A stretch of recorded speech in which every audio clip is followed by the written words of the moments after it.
Greetings, everyone. Oh 07. This is Axis 0096, aka Zyron, and it's been a while. It's been about 5 days, so apologies. It's been a weird week. I've been wanting to be online, but things have not capitulated as much as I would have liked. Why is it not sending data to there? Okay, that's weird. There it goes. Okay. Hold on just a second. There it goes. Okay. Sorry. Trying to get everything set up here for a second. Been a while since I've streamed. Very much apologies, folks. It's just my gosh. It's been almost almost a week. I've wanted to be online for a while, but Invictus kind of burns one out. We have a Galactopedia update from this week, a This Week in Star Citizen, a roadmap roundup. So this week might be a little lighter. I might also do an on-air my thoughts on 4.0 and stuff. Maybe some ramblings IRL. So I don't know. I might do a variety of things during this live stream. We'll see. Let's start with this guy, which would have been 4 days ago.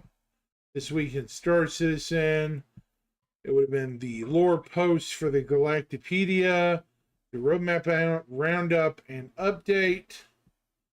And then we have the RSI weekly newsletter, which would have been yesterday. Yeah.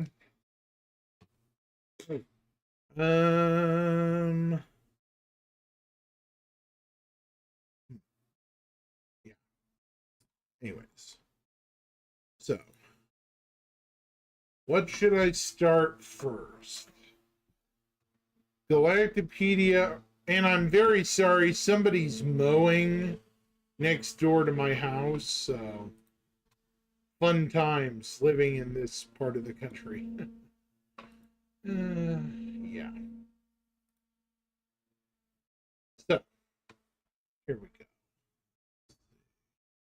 Let's go with the Galactopedia. I know a lot of people consider Galactopedia a waste of time, but honestly, the way the game is developing, some of this stuff will probably find its way into the verse one way or another pretty soon. At least hopefully. I'm hoping. Yeah, there's a lot of Vanduul lore right now. And let's start with Widow. What Widow is.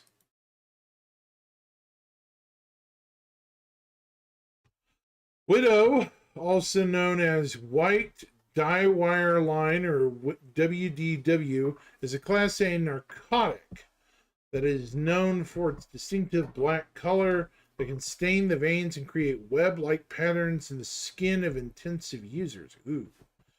When injected intravenously, it causes immediate pain relief, greatly lessens anxiety, and triggers a feeling of euphoria. However, repeated use can lead to collapsed veins, liver and kidney disease, heart conditions, and a myriad of other health concerns. Yuck. Ooh, that just sounds fun. In SEY 2861, the discovery of the OSO system brought government survey teams to OSO 2.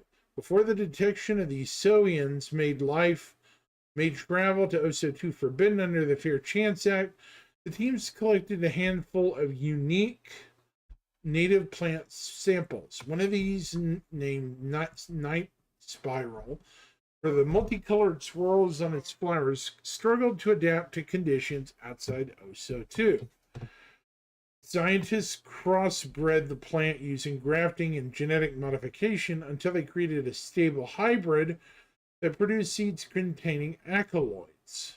They conducted investigations into the seeds' potential medical applications and intoxicating effects, but their reports were classified. It's unclear how the seeds made their way out of the lab, but in 2867, a new injectable drug called Night-Night appeared on the market. Derived from the night spiral seeds, it produced a calming euphoric effect and was sold under the promise it was not addictive. Demand skyrocketed, but the prohibitive cost of Night-Night's manufacture, due to the challenges associated with rearing the night spiral plant, kept low. Evidence collected by the advocacy suggests that underground chemists began to iterate on the drug's recipe, eventually reaching a low-cost, purely synthetic version in 2879. This new formula is sold under the iconic name White Dye Wire Line, or Widow, rapidly spread throughout the United Empire of Earth. Users who sought Night-Night were offered WDW instead, or sometimes sold WDW through being passed off as genuine Night-Night. This tactic hooked more users than might have otherwise fallen under the drug's thrall and guaranteed continual sales for the dealer. In 2880, WDW made headlines when socialite Collie O'Brien went through sudden, extreme weight loss and black veins appeared on her neck. Friends of O'Brien leaked stories to the press about her plight, and paparazzi began to incessantly tail her. After layers of concealer failed to hide the web-like patterns on her neck, O'Brien took to wearing black turtlenecks and scarves. One gossip columnist nicknamed her the Black Widow. The name soon stuck to the drug itself, and government officials formally classified it as Widow. Mitigation. The UE has officially declared Widow as one of the most significant public health issues of the 30th century. Billions of UEC have been poured into information campaigns, rehab facilities, and addiction counseling, and more, but overall fatality rates among its users have not dropped. The advocacy runs frequent crackdowns on known makers of Widow and offer rewards for bringing dealers of the drug to justice. They also arrest users, which credentialed substance abuse counselors and social workers say only makes the lives of those users worse and often ensures they will not seek help. Activists argue that legalization is the only way to mitigate the harm of the drug. Help users who want to become sober and stop the profitable black market trade. Few politicians support this stance. Sounds like a big problem, doesn't it? Yep. Fun times. Fun times. All right, that's Widow, whatever it is. We have a ton of short articles. Let's go with Whammers. It was established in 2801 on Kiel, Severus 3. Whammers is a fast food chain in the United Empire of Earth that serves burgers, sandwiches, and sides. Owned by Interstellar Restaurant Management, it was founded in 2801 by brothers Sidney and Callahan Westmoreland on Severus, Kiel 3. The low-cost sandwiches served at Whammers found popularity among the remaining military personnel stationed on Severus, enabling the Westmore brothers to expand Whammers across the planet. After catering the 2916 Intergalactic Aerospace Expo, the restaurant exploded in popularity and soon founded franchises on other worlds. Whammer's is known for its proprietary crave sauce, which is used on every sandwich in its menu, and its squash sticks or zucchini fries. Sounds good to me. Big Benny's, grab and eat. It was founded in 2940, so this is a relatively new restaurant. Only about, 15 years old? Big Benny's is a food brand owned by Terra Mills that produces cacio, a heavily spiced combination of noodles and broth. Founder Benicio Lewis Jr. first began selling cacio inspired by his father's recipe from a food stall on Low, Coral 3 after encouragement from friends. He named the stall Big Benny's after his father. His cheap and satisfying fare found early popularity, and soon Lewis opened franchises. When Terra Mills offered to purchase the brand, he accepted, leading to its spread across the UAE. Some of the best-selling Big Benny's flavors include Fall Fire, Ginger Gives Spice, and Low Classic.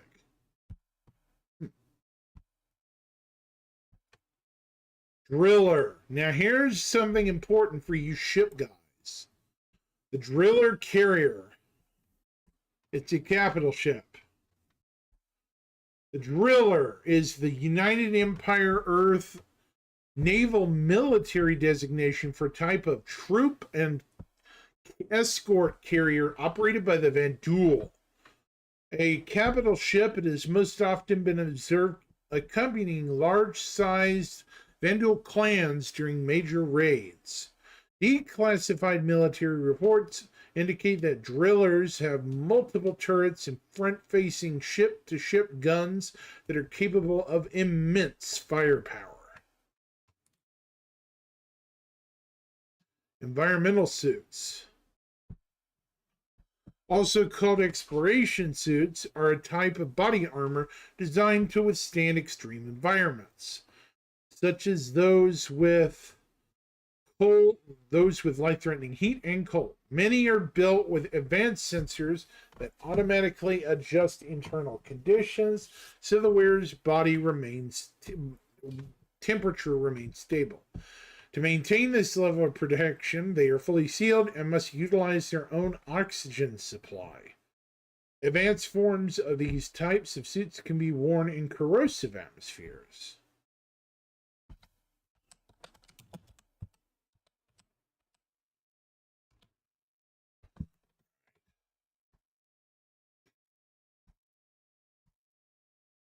Okay, Emergency Communications Network, ECN. The Emergency Communications Network, popularly called ECN, is a government-operated communications network of satellites, space stations in the UAE, designed to facilitate stable communications in a state of emergency. Each station has multiple backup generators and power sources and transmitters, ensuring that urgent messages make it to their destinations. They also broadcast over numerous frequencies to avoid jamming. This separation of broadcast spectrums makes the system much more stable in an emergency. Artificial gravity. Artificial gravity refers to the use of technology to replicate the effects of a gravitational force. Common amongst spacefaring civilizations, it is vital aboard spacecraft and space stations to combat the muscle and bone atrophy that can result from long-term exposure to low-gravity environments. Early technology relied on rotation to create gravity, whereas modern technology relies on spinning superconductors to generate powerful fields in limited areas. The localized air of artificial gravity system, LAG system, common throughout UAE ships, utilizes grav plating panels connected to a particle generator via a system of conduits to generate gravity on demand. In the Xi'an Empire, artificial gravity technology is especially advanced and is so commonplace it is used for mundane activities such as holding up tables and chairs. That is cool. Pyro RYT Multi-Tool. The Pyro RYT Multi-Tool is a portable tool that is manufactured by Greatcat Industries. Invented by the engineer Ruben Pardue, it sold so well after its initial release, the company could not keep it in supply. This opened the door for competitors to design cheap knockoffs, eventually leading to the generalization of the word multi-tool to refer to any handheld tool with attachments capable of light mining, scanning for minerals, repairing vehicles, removing metal objects via tractor beam, healing wounds, and cutting metal. Slam hits hard, users say. Slam, silicate andromethosterone, also known as Redline, Bounce, or Berserk, is a Class A narcotic and steroid stimulant with analgesic effects.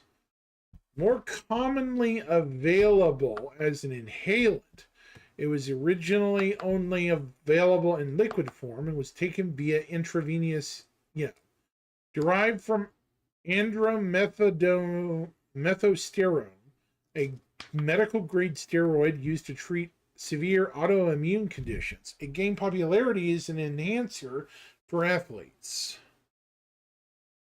The crystalline version that forms the basis of the inhalant emerged as a faster, cheaper method to make the drug. Effects of the drug include hyperaggression and a temporary boost of strength and endurance in its users while dulling their sense of pain. Long-term use can lead to sudden heart failure. Prolonged use over the years is known to cause involuntary tremors in the body. Ew. This sounds like a bad deal. Utiliflex. Utiliflex is a weapon manufacturer that specializes in creating military-grade combat knives. Founded in SEY 2538, the company rose to prominence after the knives it contracted to make for the UPE Army were utilized during the First Tevarin War.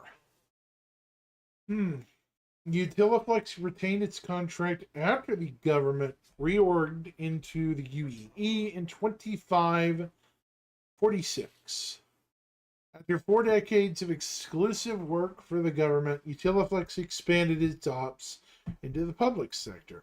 The Utiliflex name is synonymous with their flagship product, the FSK-8 combat knife. These combat knives are part of the standard field kit for UEE soldiers and popular among civilian survivalists. Blue Triangle Inc.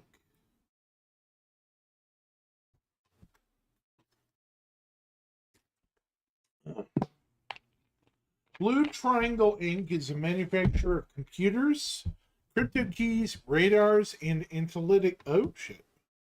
Hold on. I just noticed my camera froze again. Oh, jeez. There we go. I must have hit my camera again. It's an analytics systems. Former hacker Jade Sue Sellers and Peridian 4 founded the company after they were acquitted of exploiting a security vulnerability in the Central Core Bank, CCB.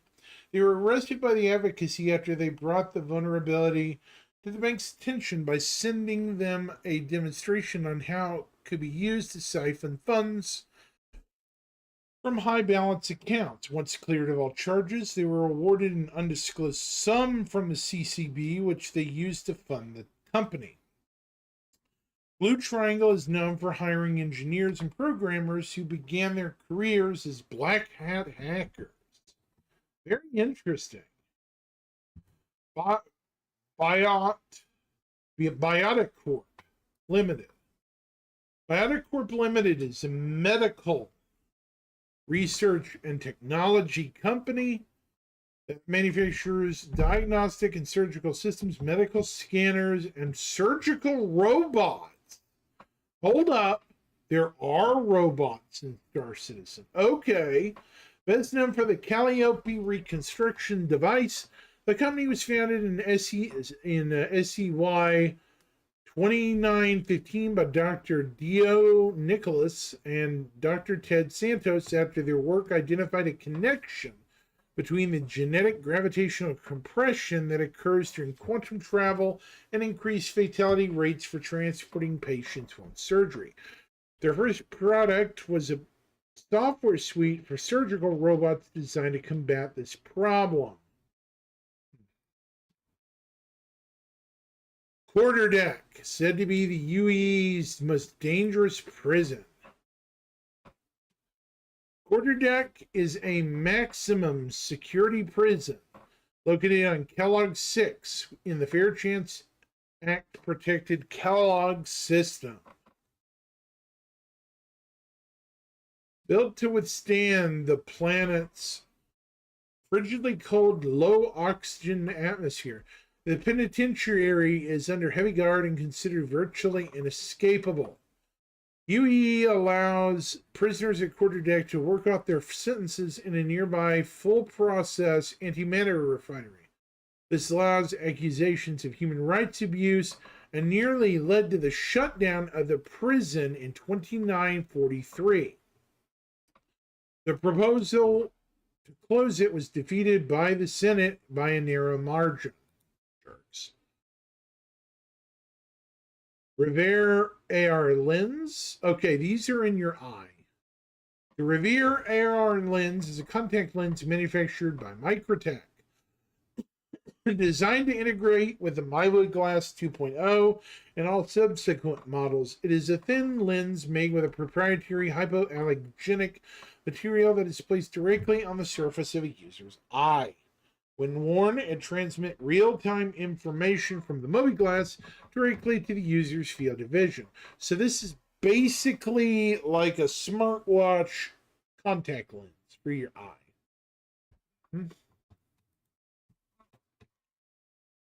Curalife, makers of the MedPen. They make portable med pens, paramed medical device, medical beds, and other medical equipment. Formed by a group of doctors, it was the first company to offer med pens to the general public. The company frequently collaborates with the UE to keep medics supplied with life-saving equipment and develop more efficient ways to address field wounds in dangerous situations. Okay, now we enter some interesting stuff. Vagabond, Vesper, Vulture, Voodoo, Vermilion. Okay. So let's go with Vagabond system.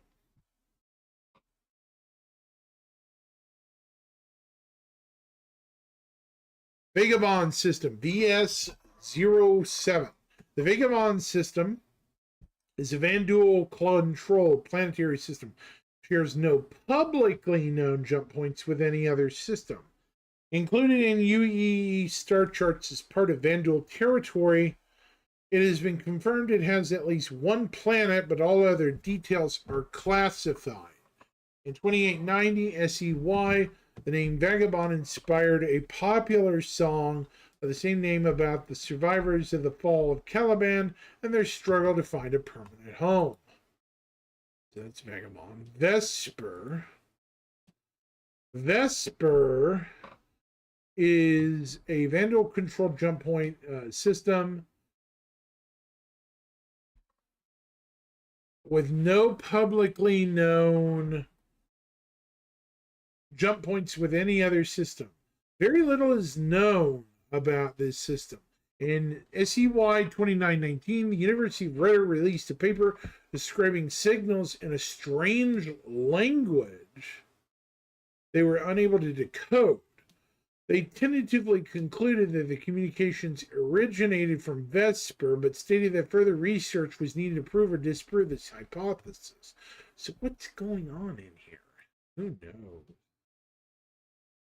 Vulture.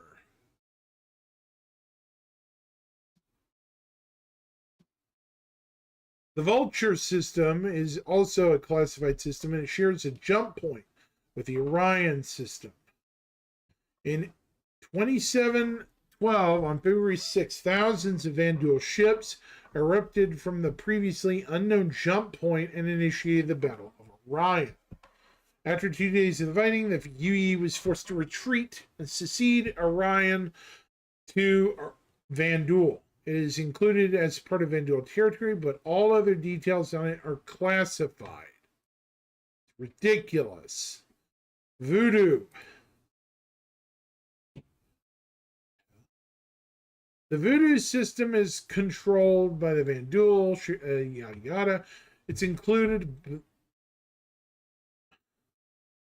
a Vanduul ace that gained notoriety in SEY 112 was named for this system, notable for their habit of stalking patrols rather than engaging face-to-face dogfights. Voodoo was primarily a distance killer, choosing to target the least threatening ships before moving on to the larger ones. They were reportedly killed in 2914 when attempting to target a small colony in the Null system, named after a Vanduul warrior. And Vermilion.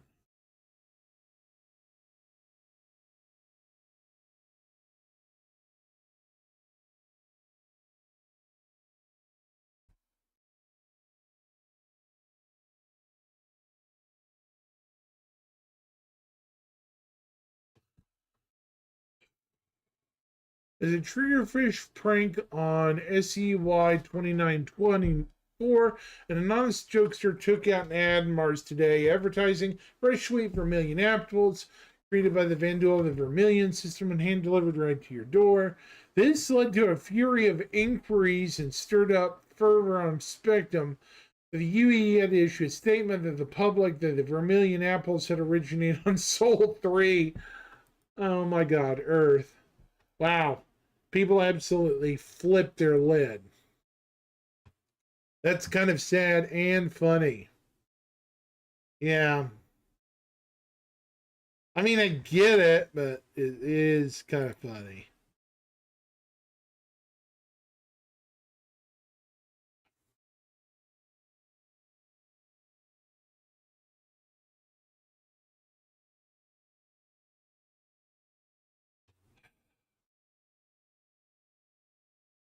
Let's see.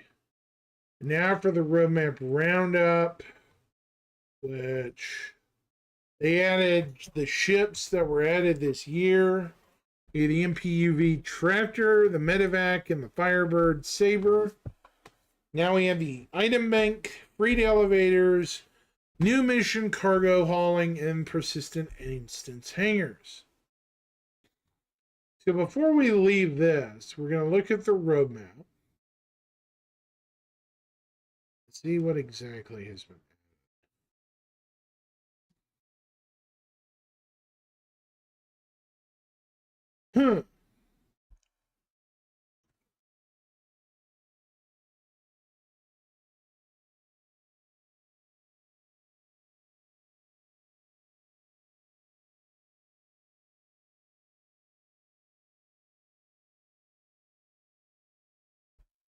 Item bank.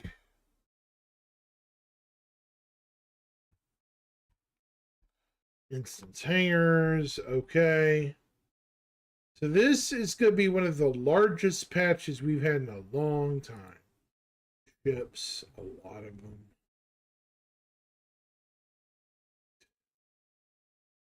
Do we really have we had any weapons added to this game in a long time? I'm just curious. You know, I am curious about that. I don't think we have. Shotgun. Okay. Let's see when the last actual weapon. 3.8 maybe? It was later than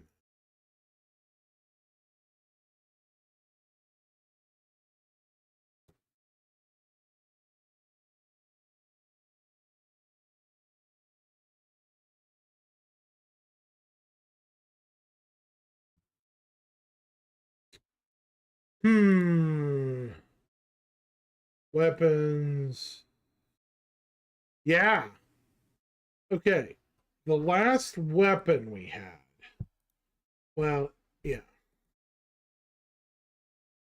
Technically would have been December 23rd, 2023. But it's not a weapon we use.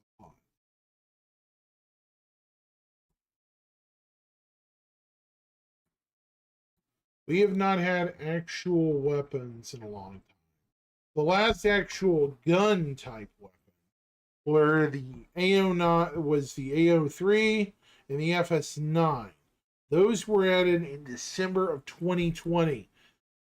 We've needed actual weapons for a long time in Star Citizen. I've wanted to show this to people. We have not had actual firearms in some long, long time. Yeah. I mean, I wanted to make that comment for a bit. It's sad, you know? Sad when you can't.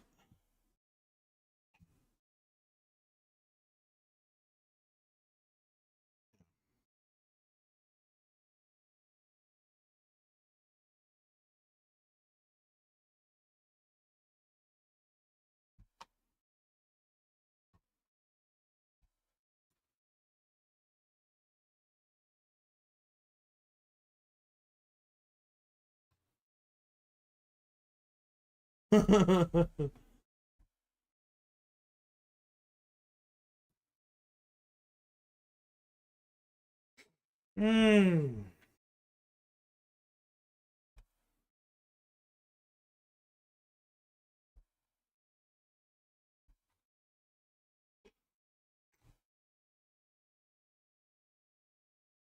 So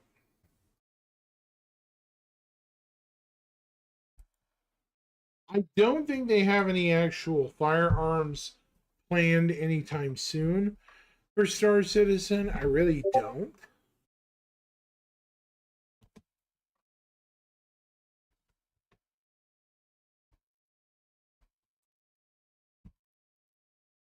But yeah.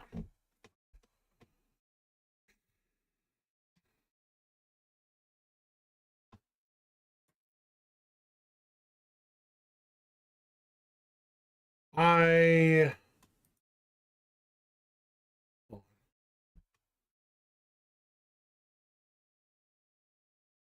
Man, just a second.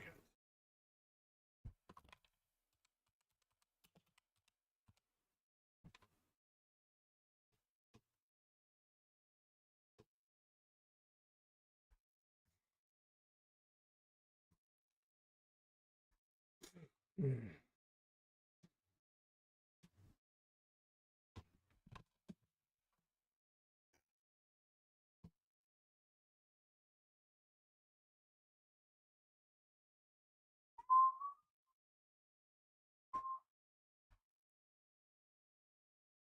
Where is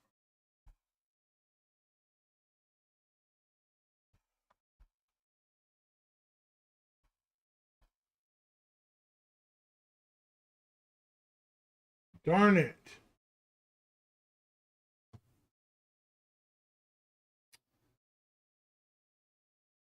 I was gonna react to something.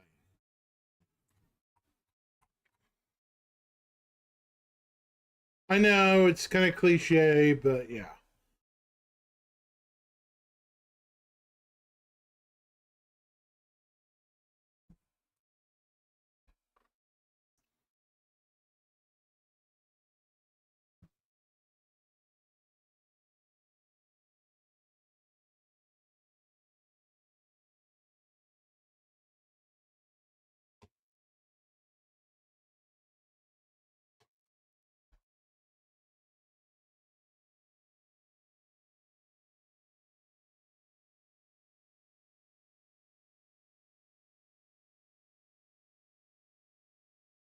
Hmm.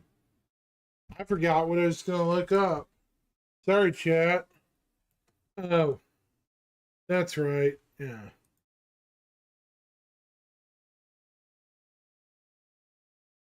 Spectrum.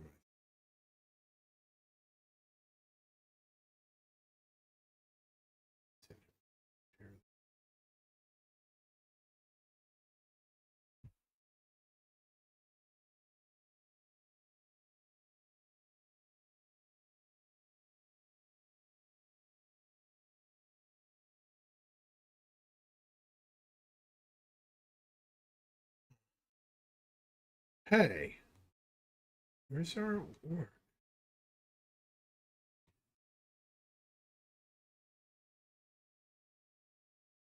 Well, that's certainly weird.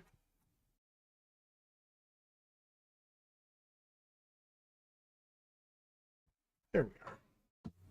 Hmm.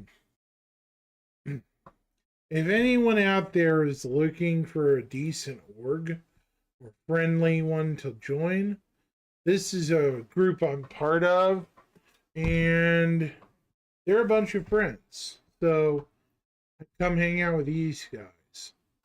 They're good. They're good people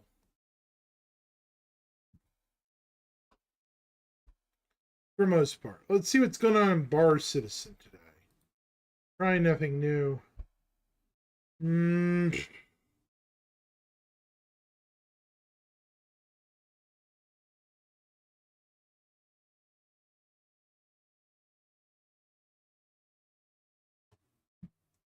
Fayetteville, Arkansas. Hell.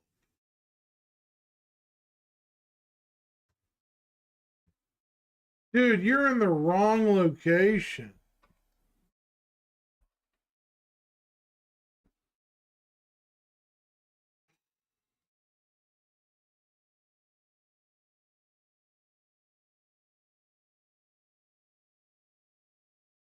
They need to really. Okay.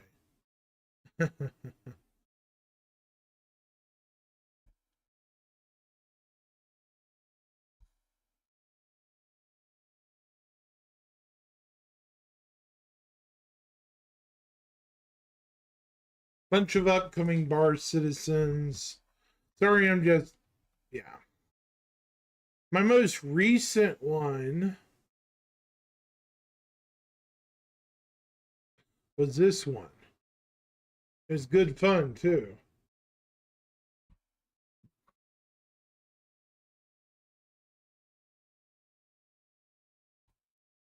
This was May 11th last month.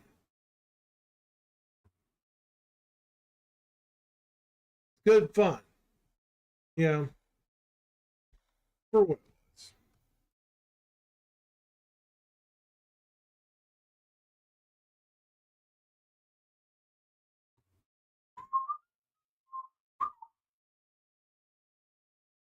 Where's Hat?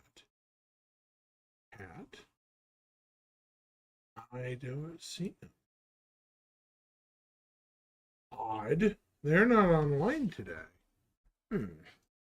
Very odd. Normally they are by this time. No, it's only 11.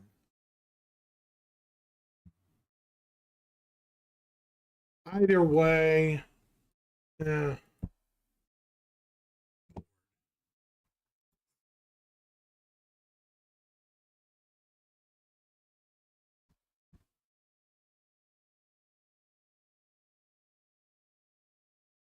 Huh.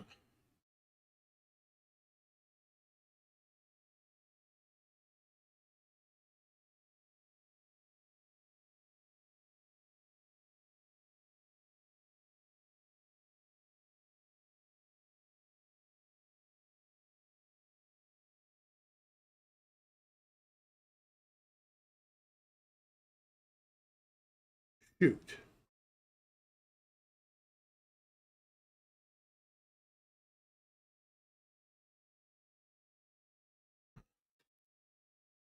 All right.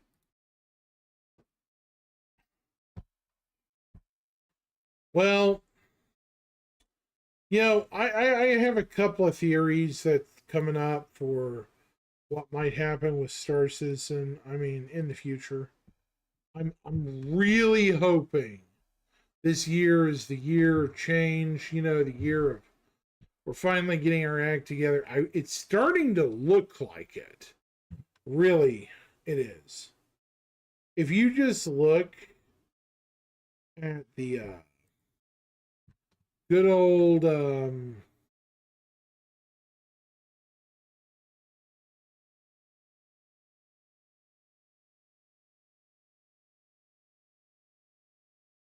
hold on. Hold on, folks.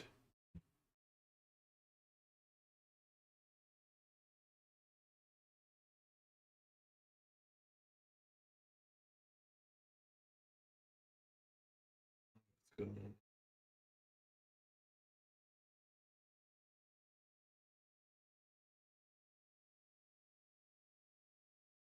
Oh, was I gonna look up? Oh yeah.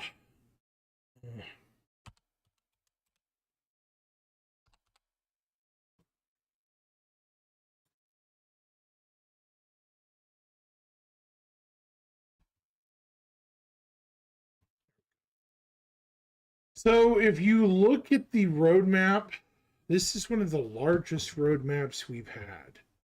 If you count all the updates on this release map, I've never seen a roadmap like this. And I've been in this game since 3.8. It's very positive. I mean, it's nothing compared to 4.0 that's coming down the road. I mean, look at this. If we go back all the way to 3.1, yeah, a lot of these patches were incremental, but the tech wasn't there still. Still wasn't there. I'd say the biggest patch technologically we had was clear back last year in 3.8. That was some time ago. 323 is turning out to be one of the more interesting situations, at least in my opinion. I don't know if it's going to continue to be that way, but we'll see. I am hopeful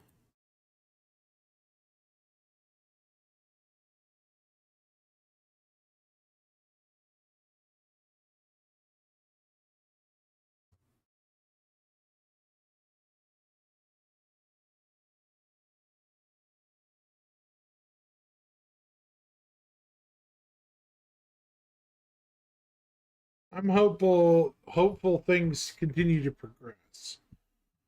Yeah, going forward. We'll see. 4.0, I want to know what's beyond this. Beyond this. They focus a lot on 4.0. I want to know what's beyond 4.0. And while a lot of people are like, well, that's kind of, you know, presumptive, presuming that we're going to get that far, I think it's time that we start thinking, well, okay, what's past, you know, what's honestly, what is past, you know, 4.0? 4.0 is Pyro. 4.0 is the beginning of engineering. Numerous other things.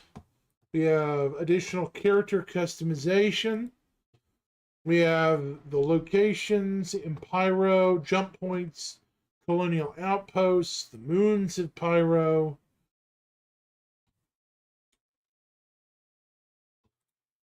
AI, we have the Quasi Grazer, the fire hazard and gameplay, engineering, life support, and solar burst. We have the Zeus Mark II ES, for tentative ships, and the MFD and new display rework. Weapons, we have the multi-tool updates, as well as charge drain and fire extinguishers. And we also have transit system refactor and system refactor and server meshing v1. This patch could drag on clear into early next year. I'm just telling people, be prepared for that. it could. I mean, it would be, I would not be surprised if it drags on into early next year. Even if it keeps pushing, you know?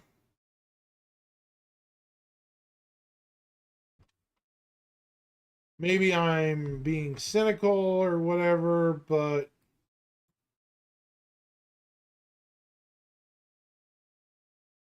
I don't think I am. Honestly, I think what's going to end up happening is we're going to have maybe a few hiccups here and there, but honestly, I think it might happen. This time we might get 4.0, get it out of the way.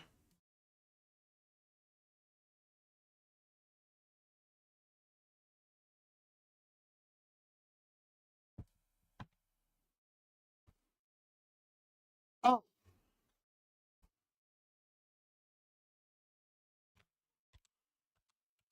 answering a text, sorry.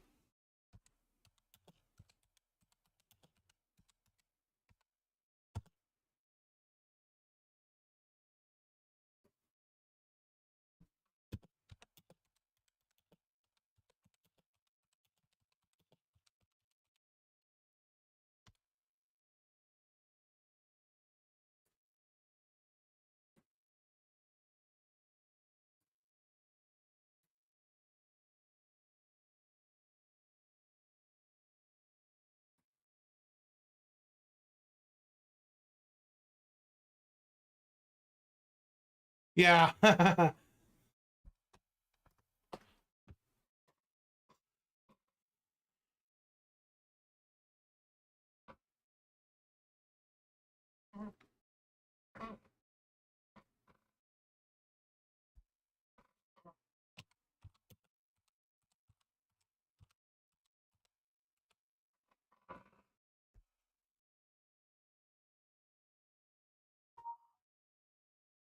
Who?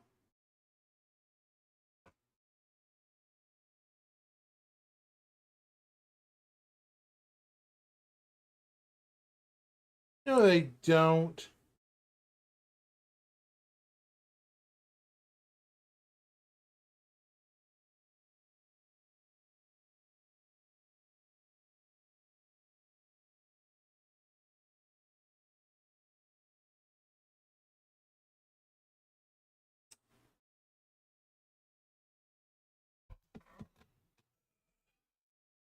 All right. I wonder if anyone in chat's interested in talking about this. I don't know if anyone's wanting to hear my opinion on it. I think right behind Pyro, right here, just past here, probably about 8 months, we will have Nix, the Nix system in line. Just a thought. You know, I'm not, I mean, it's not too far a stretch when you think about it. I normally don't go the speculation route, but it just seems too easy to speculate.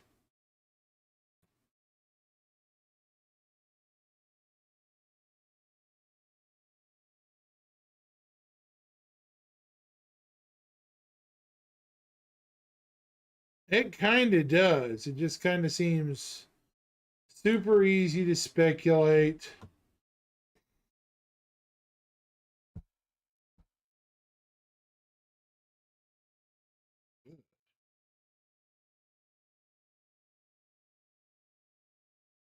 Oh, hi, Brian. Yeah, I remember that comment. And welcome, welcome to chat. It's good to see you. How are you?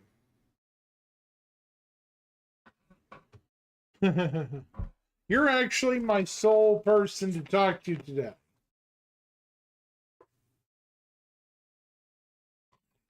I'm kind of lonely.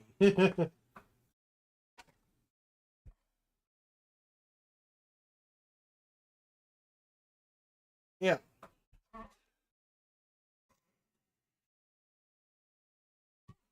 Well, yeah, I think it all it needed was a little bit of spit shine, you know, because remember it's still the old code, but it's still in a better state than Pyro was. If you remember, Brian, Pyro was not even built.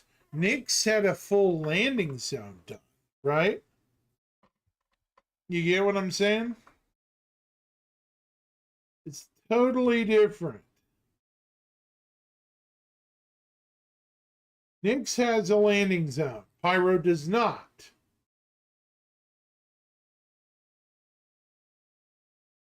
Well, it does now, but hold on.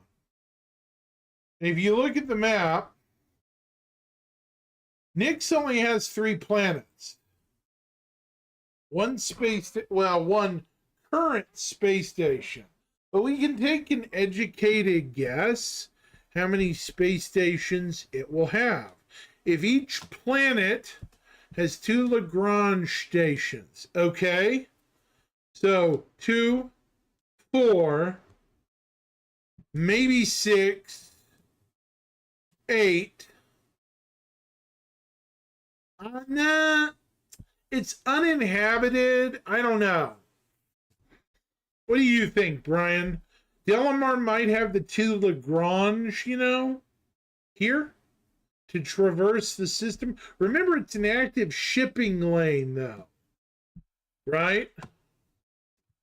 This system is an active shipping lane.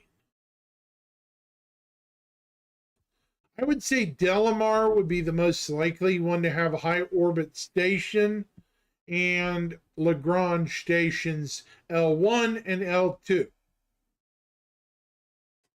It also probably has 3, 4, and 5. You know? So, on that being said, let's see. If we go to the star map,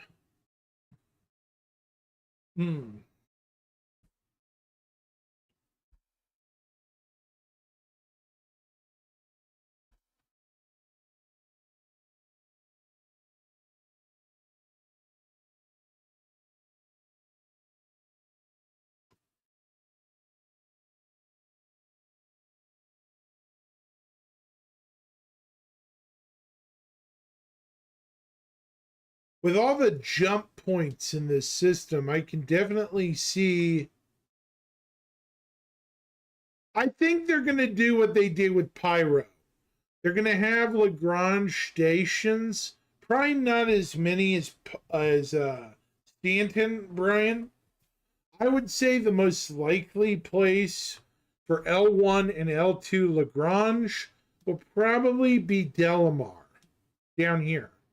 So 1 here, 2 here, 3, 4, 5. That way people can at least in theory get around the system, you know, to some extent. That's my theory. There might be some other stations scattered around. I don't think they'll be to the extent of even Pyro.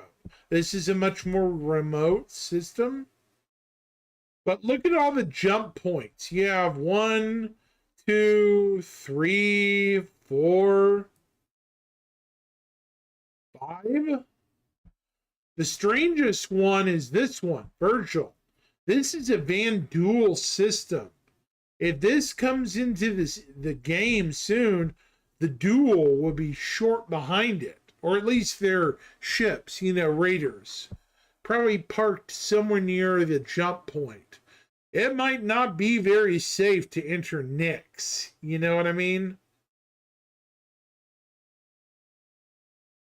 Vanduul territory is just through this jump point.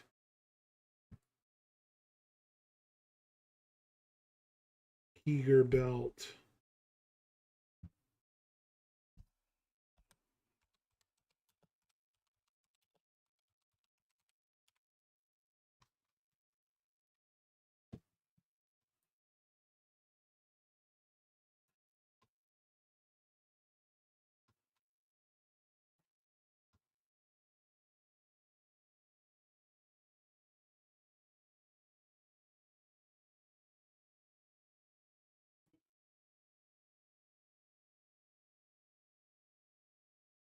Hmm.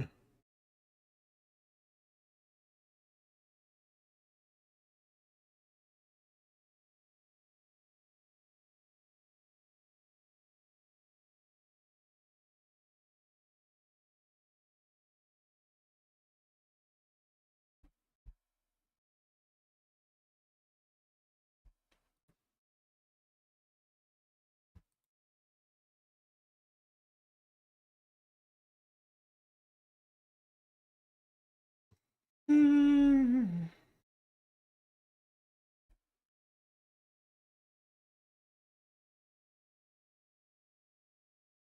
I mean, honestly, Nix is a much bigger system than the two we are getting.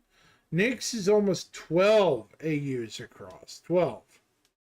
So it's almost 3 times the size of Stanton. I guarantee you there will be some places to go that are very dark and very, run down. One of the places I'm curious about uh, is this planet. This planet used to be, it says mine clean. I doubt it. There's probably mining deposits still. Nix 2 is a smog planet that might be terraformable. Maybe. And then Delamar, of course, is, well, the only real planet I think that's going to change out of all of these guys is this dude. Nix 3, which is an ice giant. It might gain a couple of moons, maybe, because there's no real reason to come here.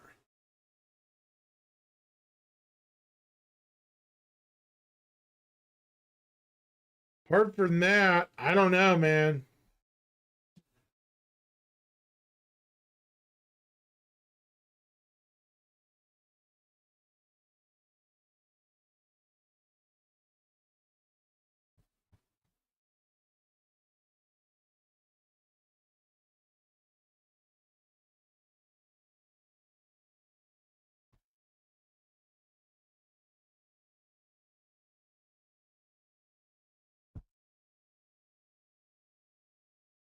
It will. I think there will be. Like I said, the old lore, they only had one space station listed for Nix. I think they're going to find a comfortable, happy medium. Because look at this. One space station ain't going to cut it, even with the biggest ships jumping across the system. This system is huge. It's almost 13, 15 AUs across, I don't think it'll cut it. Some of the old lore, logic, and language will change. We know that.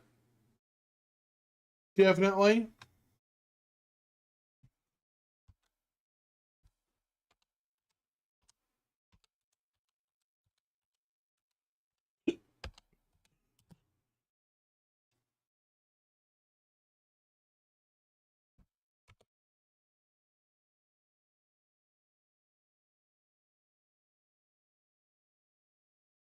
Yeah. Definitely seems like it'll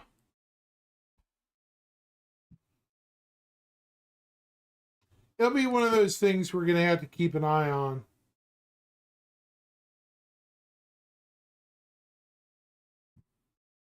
It's not picking up mine.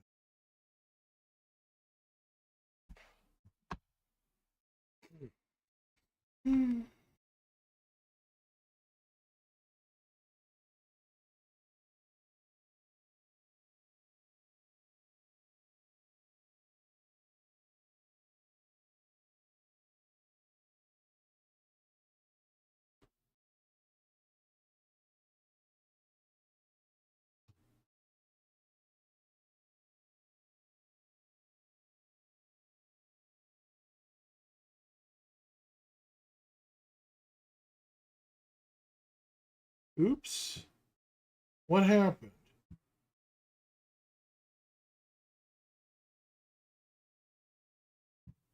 Well, that was weird. Computer bugged out on me for a minute. Because, I mean, think about how much the lore for Pyro changed. For Pyro, yeah, I think we're going to get to that eventually. These are just the more settled systems. Don't forget, immediately next to this system, right here, we have this guy. I talked about it in a video not long ago. Let me show you. Where is he? Not Ortani. It's in here somewhere. Next, Castra Bremen. There it is. This guy. Hadrian's pretty close to that. It's almost 100 AUs across. This is 65 astronomical units across. Dozens of jump points. Well, a bunch of jump points. 3 massive planets, but only a few, very few space stations. The thing with this star is it's huge. This is a red giant. So I'm betting there'll be flares and all kinds of other garbage here. This is pretty close. So, yeah, this might be one of the first systems we get that'd be really, really difficult. Even if they scale it down, a red giant is huge. Look at Arcturus, one of our nearby bright stars in the real world. It's 37 times the size of our sun. It's about 38 million miles wide. That's huge. Oh, almost 100 kilometers, 100 million kilometers wide. Compared to our tiny little sun at 1 million kilometers. Bigger than the Earth's orbit, almost. No, it's not. Actually, 200 and some million kilometers is Earth's orbit. It's just... Hadrian's going to be an interesting challenge. Because from what I've heard about Hadrian in the established lore, there are very few large there are very few space stations. I don't know. Our Earth probably will be melted long before it gets swallowed. I'm of that. Hadrian is probably a good look at our solar system's future. Because this is a red giant right here. It's pretty similar to what Arcturus has become.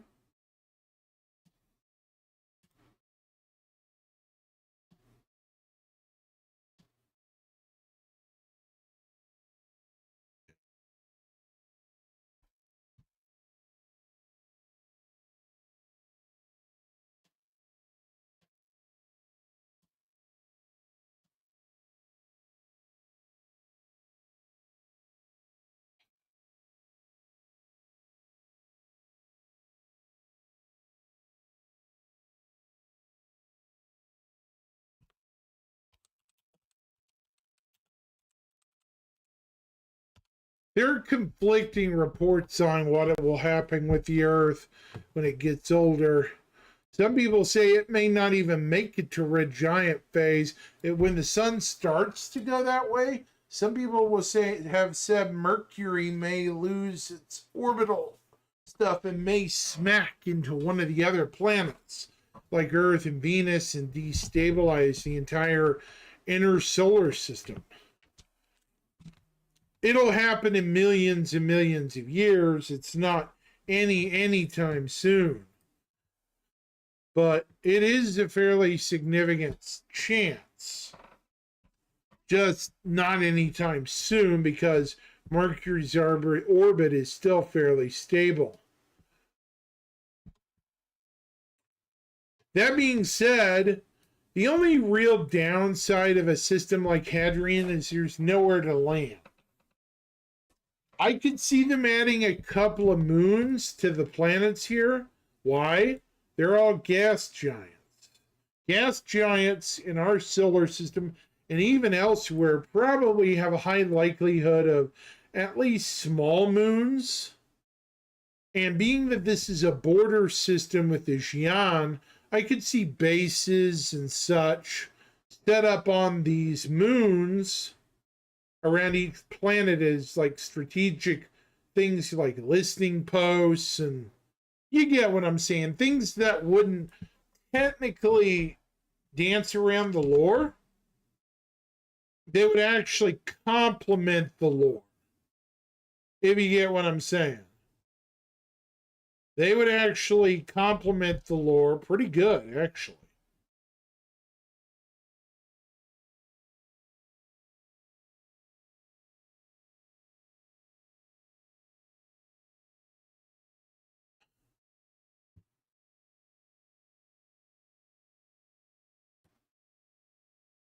Just a theory I have. I mean, if they do Hadrian anytime soon, I could see such a minor rework. They're not going to change the number of planets, but they might add a few moons to each of these gas giants to give it a bit more variety of places to go near them. You know, for pirates, looting, you know, just general mechanics. Gas giants in particular have huge gravity fields, anyways. So having a moon or two really doesn't break canon.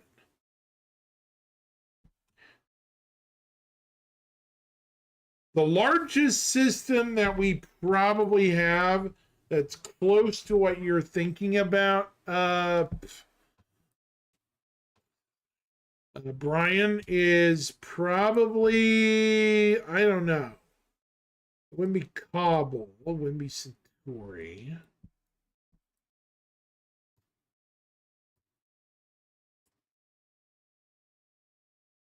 Trying to think where it would be.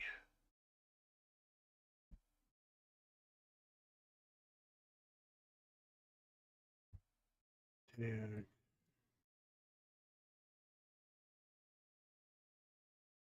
Well, fudge.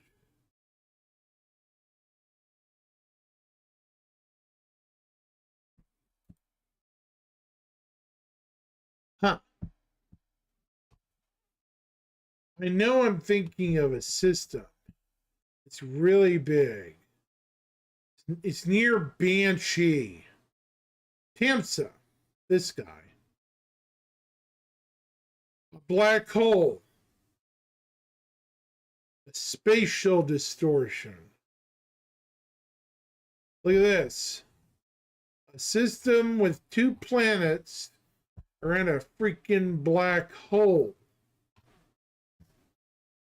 This right here is one of the largest systems in the game.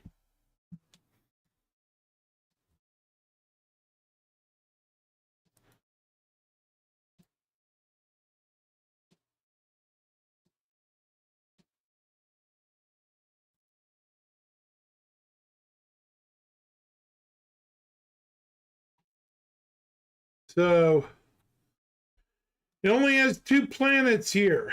A Tamsa 1, which is a Chthonian planet, a rogue planet orbiting a black hole, and I believe a burnt out gas giant.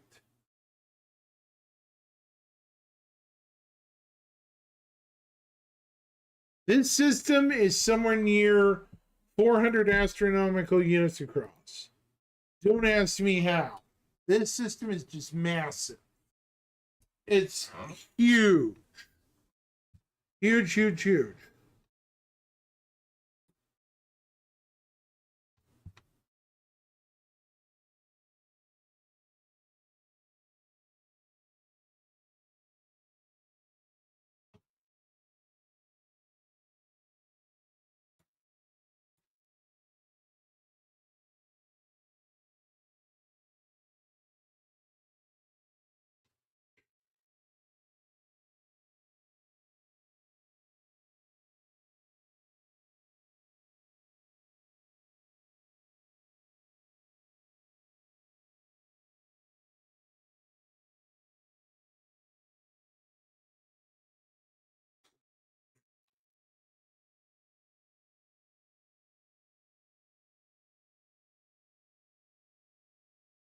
The thing with TAMSA though is it's one of those weird systems.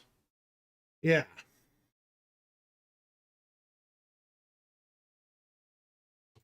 I mean, it's kind of out here in the middle of nowhere. And it's also connected to another weird object, Banshee. Banshee here is a neutron star. More specifically, a pulsar.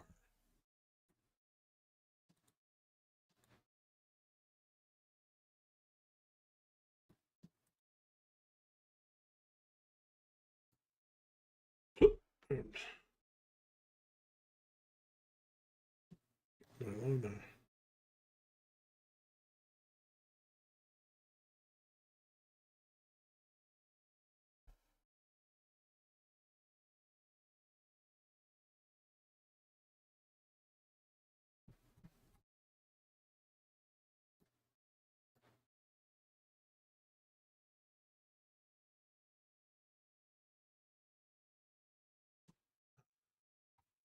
Fascinating stuff, really.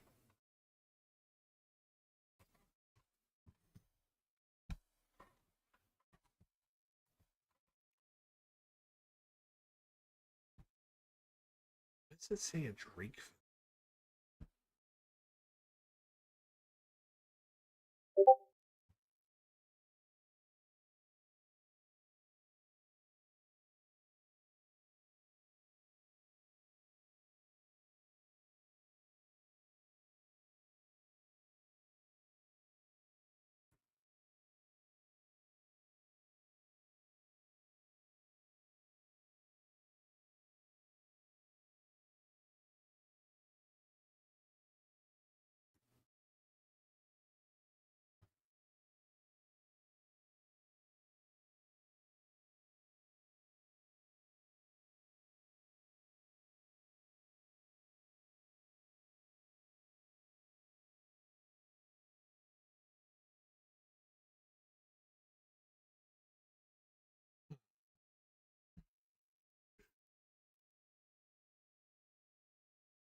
We're going to stream again later tonight.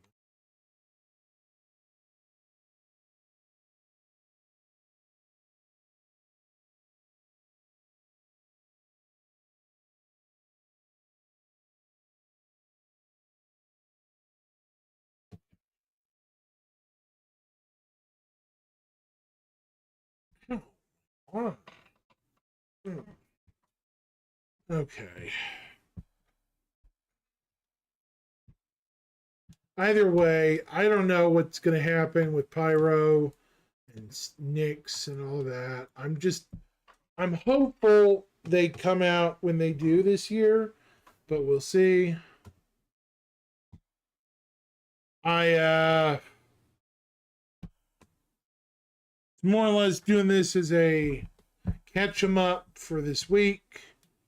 I think we're not supposed to get any ISC or anything this week, next week for a while.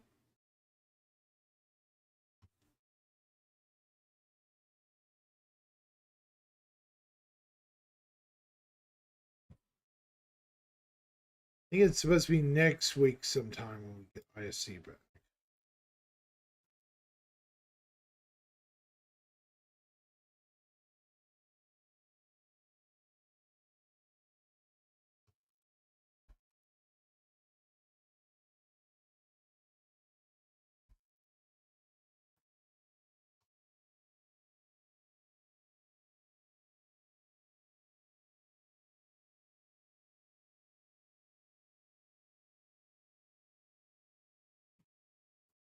Yeah.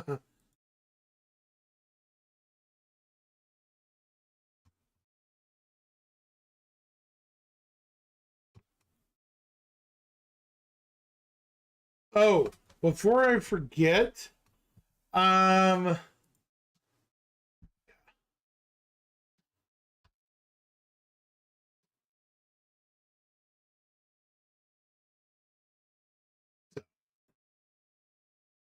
okay. Go to Hanger link.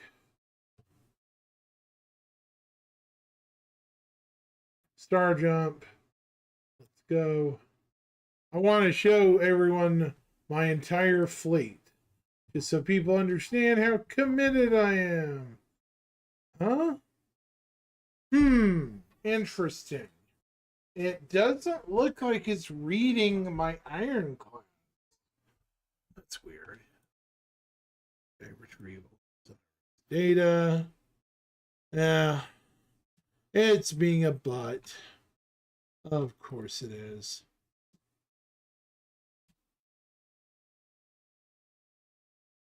This is a great resource to show people, showcase off your fleet and stuff to people. I mean, it really is. It really is a fun little toy or utility. It's having difficulty.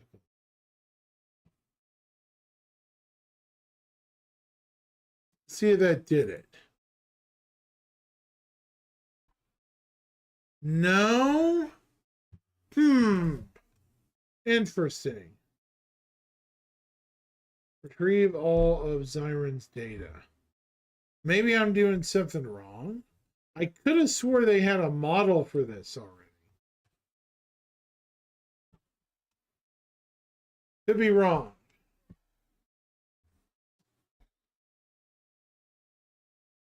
Grim does some good work on stuff. Let's see.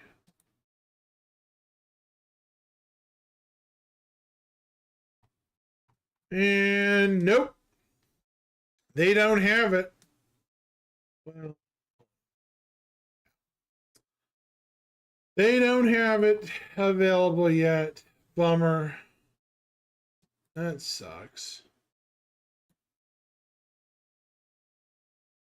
Oh well. That's slightly disappointing.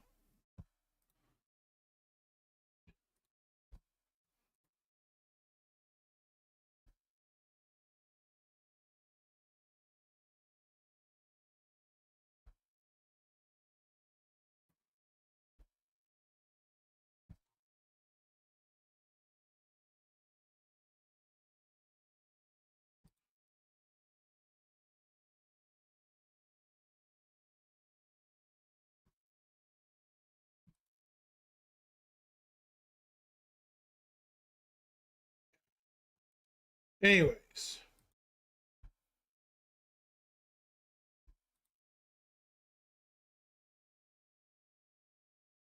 I'll probably be on here later tonight.